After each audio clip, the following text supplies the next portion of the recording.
بسم الله الرحمن الرحيم. أهلا وسهلا بكم أصدقائي ومتابعيني على قناتي على اليوتيوب. أهلا وسهلا بأصدقائي طلاب المرحلة الإعدادية.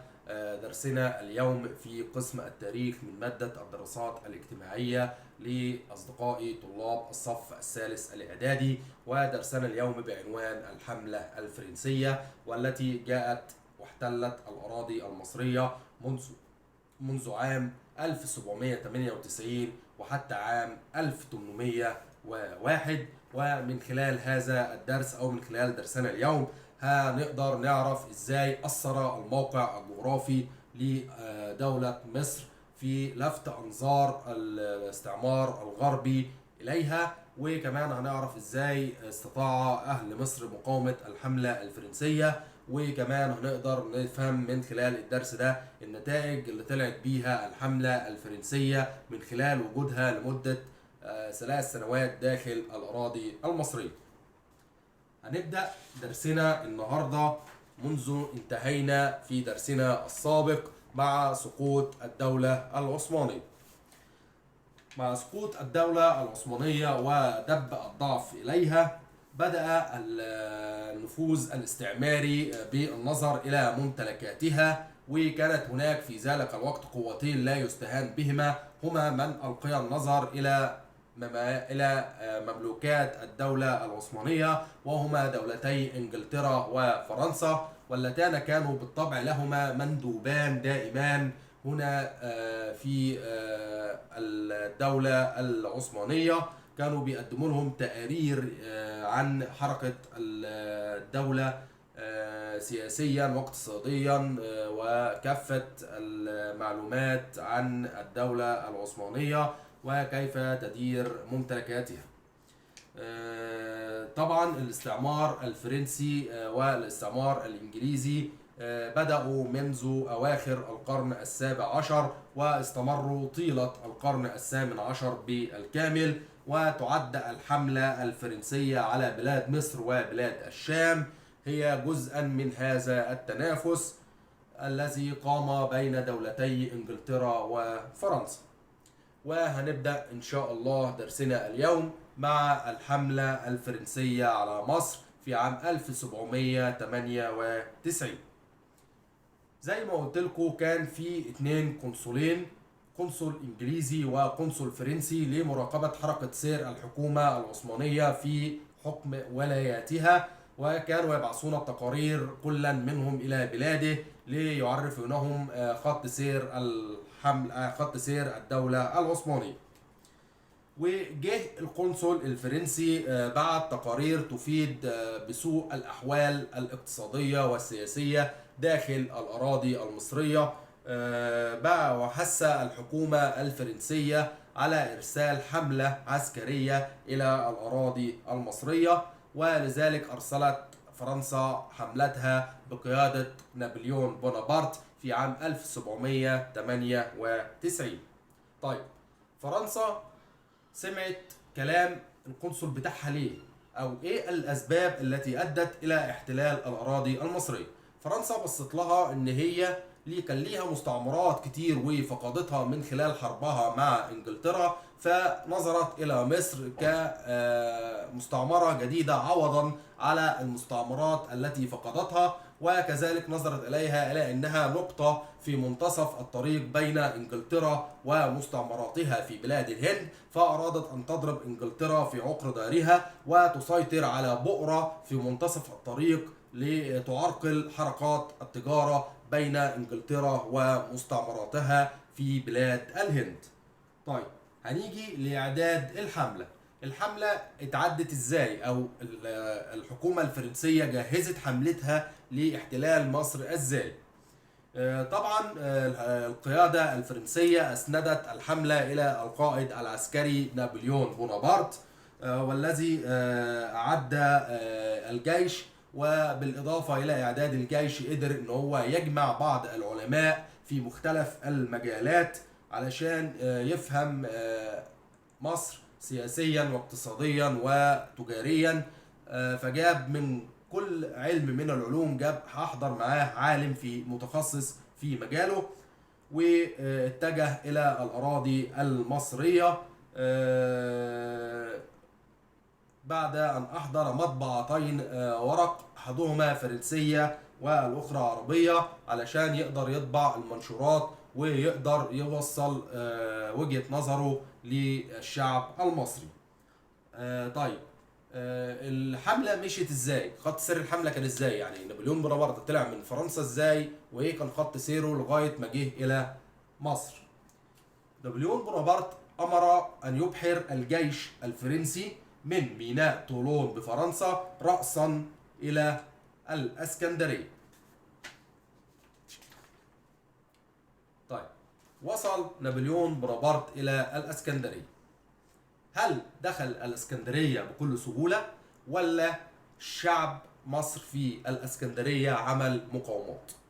طبعا نابليون بونابرت ما قدرش ان هو يدخل بسهوله الى الاراضي المصريه، ولذلك او بفضل مقاومه اهل الاسكندريه لحملته بقياده السيد محمد قريم، وبعث الشعب في الاسكندريه يطلب المدد من المماليك. فتحرك المماليك، ولكن سرعان ما وقعت المقاومه امام الجيش الفرنسي، واستطاع الجيش الفرنسي ان يدخل الاسكندريه وان يقبض على السيد محمد قريم ويقوم باعدامه رميا بالرصاص، وذلك في سبتمبر من عام 1798. وكل هذا حصل قبل ان يلحق المماليك بالشعب في الاسكندريه. طيب، فرنسا كده دخلت الاسكندريه واستقرت بيها، وعدموا رمز المقاومة في الاسكندرية وهو السيد محمد قريب. حب نابليون بونابرت ان هو يكمل يخش القاهرة اللي هي العاصمة. زحف على القاهرة ازاي او مشي ازاي؟ وصلت الحملة الفرنسية سيرها الى القاهرة، وفي طريقها التقت بقوات المماليك ودارت بينهما معركتان، معركة شبرخيت ومعركة إمبابة. طيب، هنشرح دلوقتي أو هنقارن دلوقتي بين المعركتين، معركة شبرخيت ثم معركة إمبابة. معركة شبرخيت دي كانت في يوليو عام 1798. موقعها فين؟ قامت في البحيرة، في محافظة البحيرة. طيب، ما بين مين ومين؟ ما بين المماليك وما بين الفرنسيين. طيب، ايه النتائج اللي اترتبت عليها؟ اترتب عليها هزيمة المماليك، فرار المماليك جنوبا الى القاهرة، وربطهم عند امبابة. يعني المماليك لما اتغلبوا في محافظة البحيرة تراجعوا الى محافظة القاهرة وعسكروا في منطقة امبابة بمحافظة الجيزة. طيب، هنيجي بقى لليمة التانية، موقعة امبابة. قامت في نفس الشهر في يوليو عام 1798. دي موقعها فين؟ بالقرب من محافظة القاهرة، اللي هي موقعها امبابة في محافظة الجيزة حاليا. قامت بين مين ومين؟ ما بين المماليك وما بين الفرنسيين. طيب، نتائج المعركة دي ايه؟ هنقول له فرار كل من مراد بك الى الصعيد، وده كان احد قادة المماليك، وابراهيم بك ومن معه الى الوالي العثماني في الشام. يعني هم كانوا قائدين من المماليك هنا في مصر، مراد بك وابراهيم بك. مراد بك ده راح الصعيد، وهنفهم راح الصعيد ليه بعد كده. اما ابراهيم بك فده خد اتباعه او خد ما تبقى معه من الجيش المملوكي وذهب الى الوالي العثماني في بلاد الشام. تمام؟ ممكن يجي لي سؤال في الحته دي يقول لي ما مدى مصداقيه ان المماليك هم اول من واجه الجيش الفرنسي اثناء دخوله الى الاراضي المصريه؟ هروح قايل له على طول لانه اول جيش واجه الجيش الفرنسي بعد خروجه من الاسكندريه متجها الى القاهره، وواجهه في معركتين، وهما معركه شبرخيت في محافظه البحيره ومعركه امبابه في محافظه الجيزه. طيب، ممكن يجي لنا كمان سؤال يقول لي بما تفسر هزيمة المماليك أمام القوات الفرنسية؟ ليه المماليك اتغلبوا في المعركتين مع إنهم هم اللي حافظين مداخل ومخارج البلد؟ أقول له على طول بسبب اعتماد المماليك على الفروسية، بينما استخدم الفرنسيون الأسلحة الحديثة. يبقى عشان المماليك كانوا معتمدين على الحرب القديمة، حرب الفروسية والسيوف، إنما الفرنسيين كانوا داخلين بمعدات ثقيلة ودبابات وبنادق، وما كانش للمماليك خلفية عن الحاجات دي آنذاك. طيب هنيجي عن دخول الحملة إلى القاهرة. استطاع نابليون بونابرت الدخول إلى القاهرة في يوليو من عام 1798 بعد أن أمن العلماء والمشايخ في الجامع الأزهر على الأرواح والأموال. يعني نابليون بونابرت دخل القاهرة بس بعد ما ادى الأمان للناس، قال للناس أنا مش هعمل أي حاجة، أنا جاي أدخل القاهرة بس. تمام. ايه اللي حصل بعد دخول نابليون القاهرة؟ ارسل قواته الى باقي الاجزاء في مصر. لما ارسل قواته للصعيد والدلتا والفيوم ومنطقة القناة، ما كانش لسه في قناة وقتها طبعا، جاله خبر ان الاسطول الانجليزي اتحرك ناحية الاراضي المصرية في ابو قير، وهناك دارت بينهما معركة أبو قير البحرية. يعني في أثناء ما نابليون بونابرت خلاص تسيد على الأراضي المصرية وبعث الفرق بتاع جيشه هناك وهناك يمينا ويسارا داخل أرجاء الأراضي المصرية، جاله خبر ان الاسطول الانجليزي وصل الى منطقة ابو قير في الاسكندرية، فتوجه اليهم ودارت بينهما معركة ابو قير البحرية في اغسطس من عام 1798. هنيجي نشرحها زي ما بنشرح كل معركة. مكانها كان فين؟ كان في خليج ابو قير في الاسكندرية. طيب كانت بين مين ومين؟ كانت بين الاسطول الانجليزي والجيش الفرنسي. الاسطول الانجليزي كان بقيادة نيلسون، الجيش الفرنسي كان بقيادة نابليون بونابرت. كده تمام. دارت المعركة وخلاص الطرفين دخلوا وضربوا في بعض والدنيا بقت زي الفل. النتائج اللي ترتبط على كده ايه؟ يعني ايه النتائج اللي ترتبط بعد كده لما خلاص الحرب انتهت؟ جه ترتبط طبعا عليها نتائج زي تحطيم واغراق الاسطول الفرنسي وحصار الاسطول البريطاني للشواطئ المصريه، مما ادى الى القضاء على امال فرنسا في السيطره على سواحل البحر المتوسط. وكمان حصل حرمان للحمله الفرنسيه من الامدادات اللي جايه لهم بقى من فرنسا نفسها. وشعر الجنود الفرنسيين بأنهم محاصرون داخل مصر، وكمان توقفت التجارة الخارجية لمصر. يبقى هنقول كذا 4 أو 5 بنود دول نتائج معركة أبو قير البحرية. 1. تحطيم الأسطول الفرنسي. 2. سيطرة الأسطول الإنجليزي على سواحل البحر المتوسط. ونتج عن كده ايه؟ يعني نتج بقى عن سيطرة الجيش الانجليزي على سواحل البحر المتوسط ايه؟ نتج عنه ان فرنسا نفسها ما قدرتش توصل بامداداتها الى الحملة الفرنسية داخل مصر،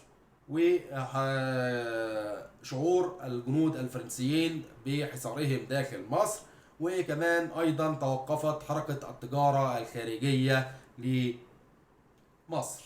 طيب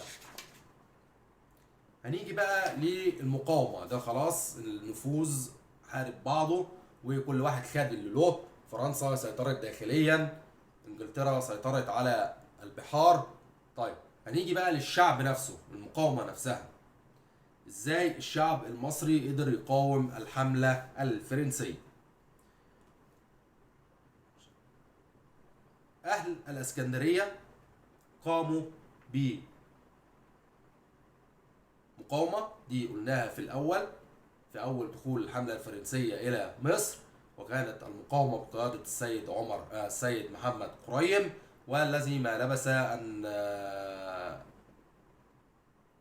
تم القبض عليه وتم إعدامه في سبتمبر عام 1798. هنيجي بقى لمقاومة القاهرة. انقسمت إلى ثورتين: ثورة القاهرة الأولى وثورة القاهرة الثانية، وكان في كمان مقاومة ثالثة أو مقاومة رابعة لأبناء الصعيد. طيب، هنيجي لمقاومة أبناء الصعيد. أخفقت القوات الفرنسية اللي أرسلها نابليون بونابرت قبيل حرب أبو قير البحرية في إخضاع أهالي الصعيد الذين اتعبوا الجيوش الفرنسية وعملوا معها حرب مناوشات ومعارك متفرقة إلى أن أنهكت قوى الجيش الفرنسي نظرا لطول الوادي، ونتج عن ذلك تعاظم الشعور الوطني ونمو الوعي القومي تجاه الاحتلال الفرنسي. دي بالنسبة لمقاومة أهالي الصعيد.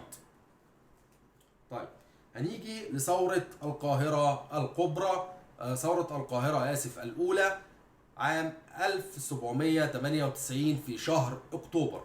طيب، دي كان مركزها فين؟ مركزها كان الأزهر الشريف. طيب، إيه أسبابها؟ شعب القاهرة بقى عمل الثورة دي ليه؟ بسبب فرض نابليون للضرائب الفادحة. تمام؟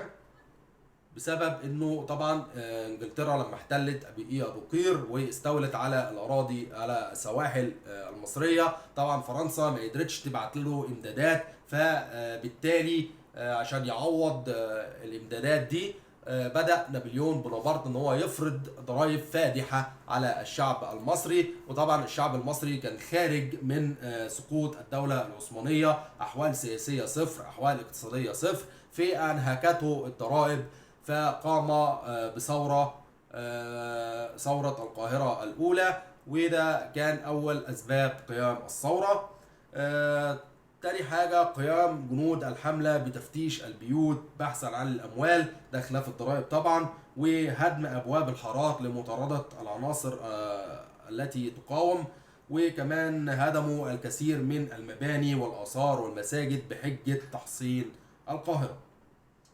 يبقى اسباب الثوره الفرنسيه ايه تاني؟ اسبابها فرض نابليون بونابرت للضرائب الفادحه، وقيام جنود الحمله بتفتيش البيوت والبحث عن الاموال، وهدم ابواب الحارات والبحث عن عناصر المقاومه بحجه البحث عن عناصر المقاومه، واخيرا هدم الكثير من المباني والمساجد بحجه تحصين القاهره. طيب، احداثها ايه؟ ايه اللي دار في ثوره القاهره الاولى؟ صار الاهالي ضد الفرنسيين، واشتدت المقاومة وامتدت الثورة إلى الأقاليم المجاورة، وقتل الحاكم الفرنسي للقاهرة وهو السيد ديباوي.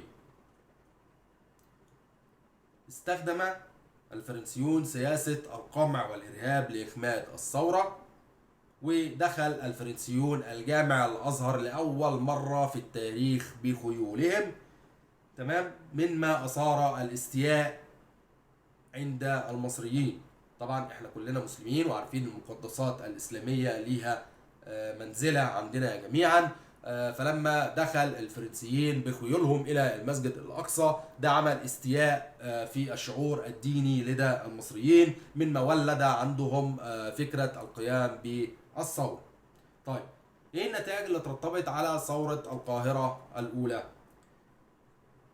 أعدم الكثير من الثوار والأهالي، اتفرضت غرامات مالية على التجار والعلماء، وشروع الحملة الفرنسية في تحصين مدينة القاهرة.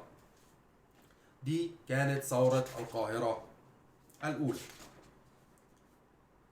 طيب، هنيجي للحملة الفرنسية على بلاد الشام، ودي كانت عام 1799.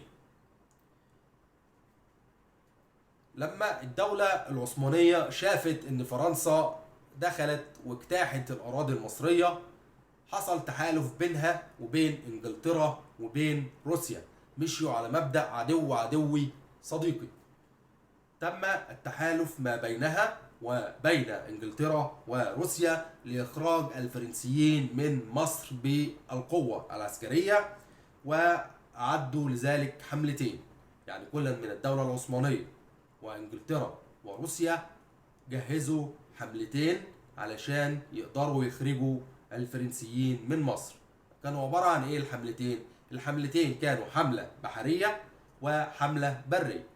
الحملة البحرية توجهت إلى مصر من جهة الشمال اللي هو البحر المتوسط عن طريق جزيرة رودس. أما الحملة البرية فتوجهت إلى مصر من جهة الشرق عن طريق الشام. طيب، قلنا إيه بقى أسباب الحملة؟ أسباب حملة نابليون بونابرت على بلاد الشام إيه؟ رغبة نابليون في القضاء على الجيش العثماني القادم من الشام. يعني هو فكره جابه ان هم ما يجولوش مصر، هو اللي يخرج لهم، يعني يلحقهم قبل مصر ويدور المعركة خارج الأراضي المصرية علشان يقدر يحافظ على الأرض اللي اكتسبها. طيب، خط سير الحملة الفرنسية على بلاد الشام مشيت ازاي؟ قلنا نابليون بونابرت خد قواته واتجه إلى بلاد الشام، وفي طريقه استولى على مدينة العريش في الأراضي المصرية ومدينة غزة العزة في دولة فلسطين المحتلة من قبل الكيان الصهيوني حاليا. طيب، بعد ما خد العريش وغزة عمل ايه؟ حاصر نابليون مدينة يافا حصار شديد إلى أن استولى عليها وأعدم أفراد حاميتها رغم إعطائه الأمان. يعني هو حاصر يافا أعطى أهلها الأمن والأمان زي ما دخل مصر في الأول، أو زي ما دخل الإسكندرية في الأول وأمن على أن يكون الشعب آمنا. ده اداهم برضو الأمان، بس لما دخل خالف العهد وقام بحملة إعدام في يافا وارتكب جريمة بشعة تسمى بمذبحة يافا البشرية. طيب، ايه النتيجة اللي ترتب عليها ايه النتائج اللي ترتبط على مذبحة يافا البشرية؟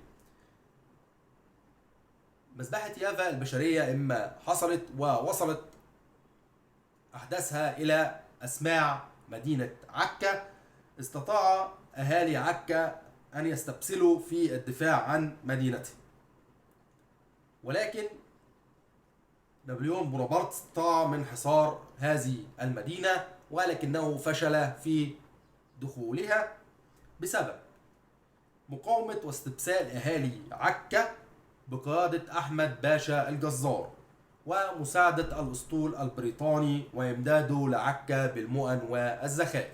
مساعدة الأسطول البريطاني ما كانتش حبا في عكا بل كرها في فرنسا، بمبدأ عدو عدو صديقي اللي أنا قلته لكم قبل كده. تمام؟ طيب، دي كان خط سير الحملة الفرنسية إلى الشام. نتائج الحملة دي إيه؟ إيه اللي ترتب على الحملة الفرنسية في بلاد الشام؟ فشلت الحملة الفرنسية في بلاد الشام لعدم دخولها إلى عكا، واضطر نابليون بونابرت للرجوع إلى مصر. أثناء عودة نابليون، يعني نابليون وهو راجع في الطريق، كان الأسطول العثماني القادم من جزيرة رودس قد وصل إلى ميناء أبو قير، فتوجه نابليون مباشرة إليهم ودارت معركة أبو قير البرية. يبقى نركز ديكها. الثانية كانت معركة أبو قير البحرية اللي كانت بين إنجلترا وفرنسا. أما دي معركة أبو قير البرية بين مين؟ بين الدولة العثمانية وفرنسا. امتى قامت موقعة أبو قير البرية؟ قامت في يوليو عام 1799. أطرافها مين لسه قايلينهم دلوقتي؟ الحملة الفرنسية بقيادة نابليون وقوات الأسطول العثماني. نتائجها إيه؟ نتائجها إن الأسطول العثماني انهزم على يد نابليون بونابرت. هنيجي لرحيل نابليون بونابرت عن مصر. بعد معركة أبو قير البرية وانتصار الأسطول الفرنسي على أو انتصار الحملة الفرنسية على الجيش العثماني، قرر نابليون بونابرت الرجوع إلى فرنسا بسبب تحالف الدول الأوروبية ضد فرنسا، ورجوعه ده كان سرا، وترك فرنسا وترك مصر لنائبه كليبر. وهنا دخلنا في مرحلة جديدة من الاستعمار الفرنسي لمصر. كليبر ما كانش حابب ان هو يحتل مصر، كان من اشد المؤيدين للجلاء عن مصر، لانها الاخطار كانت تهدد الحملة من كل جانب. يعني هو كان شايف ان في اخطار بتهدد الحملة الفرنسية، فكان من المؤيدين للجلاء عن مصر. طب ايه دليلنا على كده؟ يعني ايه دليلنا احنا؟ هنقول له ايه دليلنا احنا بقى ان كليبر كان من المؤيدين للجلاء عن الاراضي المصريه. هقول له تناقص عدد الجيش الفرنسي في المعارك والحروب الداخليه والخارجيه، ارسال الدوله العثمانيه لحمله جديده الى العريش ودمياط، وكمان عوده المماليك الى المقاومه، وتجدد ثورات المصريين في الشرقية وامتدادها إلى وسط الدلتا وغربها. ولذلك قام كليبر بالتفاوض مع الدولة العثمانية فيما عرف باتفاقية العريش. يبقى ده مدلولي على ان كليبر كان من اشد المؤيدين لجلاء الحملة الفرنسية عن الاراضي المصرية. طيب هنيجي لاتفاقية العريش، دي كانت عام 1800. اطرافها مين؟ اطرافها كان العثمانيين والفرنسيين. تمام. اسبابها ايه؟ اسبابها اللي احنا قلناها فوق، ادراك كليبر استحالة بقاء الحملة الفرنسية في مصر في ظل الاخطار التي تهدد وجود الحملة. شروطها ايه؟ ايه شروط اتفاقية العريش؟ شروطها خروج الحملة الفرنسية بجنودها الى فرنسا على رفقة الدولة العثمانية. يعني يطلع الجيش الفرنسي من مصر يروح فرنسا على حساب الدولة العثمانية. طيب النتائج كده ايه؟ ايه اللي ترتب لنا على كده؟ يعني نتائج اتفاقية العريش دي وصلت لايه؟ يعني الاثنين لما قعدوا مع بعض وصلوا لايه؟ فشلت الاتفاقية ولم تخرج الحملة من مصر. ليه؟ ليه ما خرجتش الحملة من مصر؟ اقول له بسبب رفض الحكومة البريطانية الاتفاق والمطالبة بتسليم الجيش الفرنسي كأسرى حرب. دي حاجة رفضها كليبر، فبالتالي دي نقطة من البنود اللي أدت إلى فشل المفاوضات. تاني حاجة إن كليبر نفسه هاجم القوات الفرنسية، هاجم القوات العثمانية بعد أن سمح بدخولها القاهرة. يعني هو دخلهم القاهرة وراح عمل اتفاقية العريش، ولما المفاوضات بتاعة اتفاقية العريش فشلت راح ضارب على طول القوات العثمانية التي توجد داخل القاهرة، واستطاع أن يقهقرها إلى بلاد الشام مرة أخرى. ومن هنا قامت ثورة القاهرة الثانية في مارس عام 1800. قامت فين ثورة القاهرة الثانية؟ قامت في حي بولاق في محافظة القاهرة. أحداثها إيه؟ قامت الثورة بقيادة السيد الزعيم عمر مكرم نقيب الأشراف، واشتدت الثورة في حي بولاق في القاهرة. طيب نتائجها كانت إيه؟ نتائجها إن أخمدت القوات الفرنسية الثورة وقامت بتدمير حي بولاق بالكامل، واشتد كليبر في فرض المزيد من الضرائب ومصادرة جميع الأموال من التجار والعلماء وأيا كان من الشعب المصري. بعد ثورة القاهرة الثانية وفرض كليبر للمزيد من الضرائب التي أجهضت الشعب المصري، كان مقتله أمرا ضروريا. فبعد أن هدأت الأوضاع بعد الثورة الفرنسية، قتل كليبر على يد سليمان الحلبي أحد طلاب الأزهر في يونيو من عام 1800 ميلادية. طيب دلوقتي نابليون في فرنسا وكليبر مات، مين اللي هيحكم الحملة الفرنسية في مصر، أو مين اللي هيحكم مصر كقائد للحملة الفرنسية؟ تولى مينو قيادة الحملة الفرنسية بعد مقتل كليبر. وكان مينو ده بقى عكس كليبر، كليبر كان عايز يمشي، إنما مينو ده كان عايز يقعد. كان مينو ينوي الإقامة في مصر وتحويلها إلى مستعمرة فرنسية، نفس الفكر بتاع نابليون بونابرت. لذلك قام بوضع خطة إصلاحية في مجالات الزراعة والصناعة والتجارة والصحة والنظام القضائي. طيب إزاي بقى الحملة الفرنسية تم إجلائها عن الأراضي المصرية في سبتمبر من عام 1801؟ أرسلت إنجلترا أسطولا حربيا إلى أبي قير للمرة الثالثة في فبراير من عام 1801 لإخراج الحملة الفرنسية من مصر.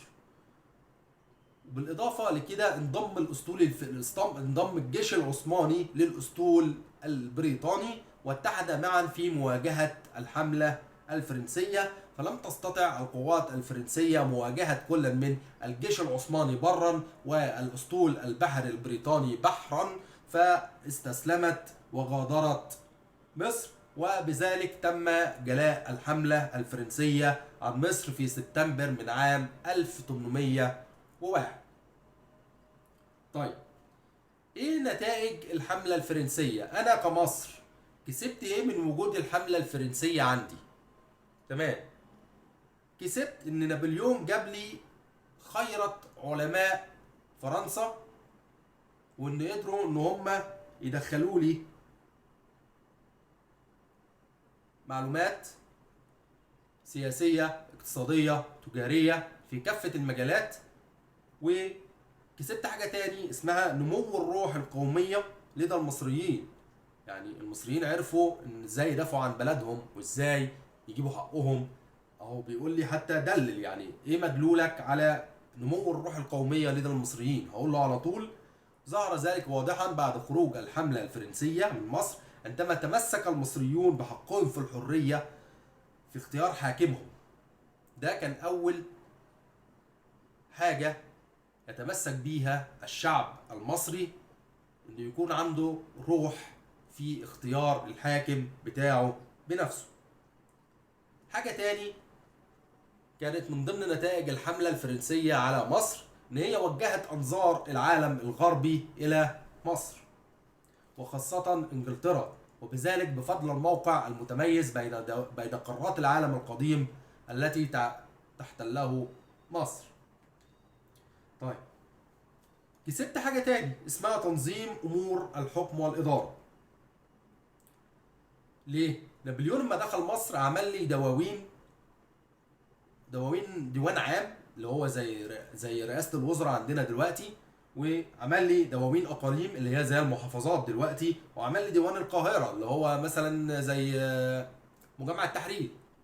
يعني الراجل عمل لي نظم لي الدنيا شويه، غير ما كان ايام الحكم العثماني كان هو الوالي والناس اللي تحتيه وشكرا على كده. لا، الراجل جه فادني، جه عمل لي ديوان عام اللي هو زي رئاسه الوزراء حاليا، وعمل لي ديوان القاهره زي حاجه زي مجمع التحرير او زي محافظه القاهره دلوقتي، وعمل لي دواوين في الاقاليم يعني اللي هي المحافظات، زي مثلا زي محافظه القليوبيه ومحافظه المنوفيه محافظه الغربيه، دي كلها اقاليم، دي كلها دواوين هو عملها لي، يعني انا كده استفدت منه.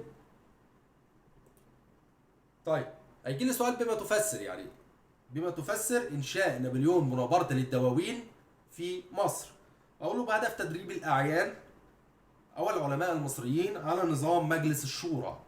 يعني هو كده ادى المصريين انطباع على ان يبقى في حاجه اسمها شورى بينهم، محدش ينفرد بالحكم او محدش ينفرد بالقرار. تاني حاجه المجلس الشورى ده أو تنظيم الدواوين ده عاد على الأهالي بالنفع العام في المجالات المختلفة. طيب العلماء بقى، انا كده اتكلمت في نابليون بونابرت، هو نابليون بونابرت فادني في ايه؟ طيب العلماء اللي كانوا معايا فادوني انا بايه؟ فادوني انا كمصر بايه؟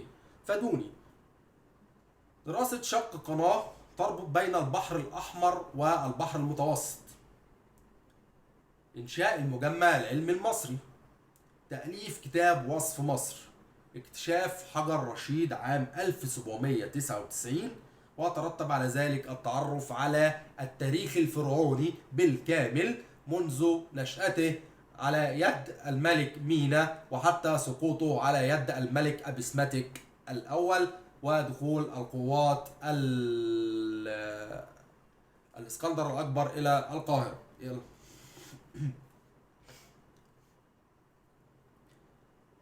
كان ليها حاجات تاني برضو الحملة الفرنسية في المجال الاقتصادي والمجال الاجتماعي. نيجي لأهداف الحملة في أو نتائج الحملة في المجال الاقتصادي. هقول له في الزراعة فادتني بتنويع المحاصيل الزراعية والاهتمام بمشاريع الري.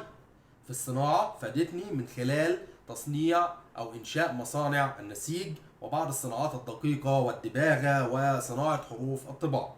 في التجارة فادتني من خلال فتح أسواق لمصر في بلاد البحر الأحمر ودارفور في السودان وبلاد شمال إفريقيا. أما في الصحة العامة ففادتني في إنشاء المحاجر الصحية في القاهرة والعديد من المدن الأخرى. وبكده أكون خلصت شرحي للحملة الفرنسية، وبالتوفيق لجميع أصدقائي الطلاب فيما هو قادم، وانتظروني في دروس جديدة قادمة، ولا تنسوني في اللايك والشير والاشتراك على القناة، وبالتوفيق للجميع، والسلام عليكم ورحمة الله وبركاته.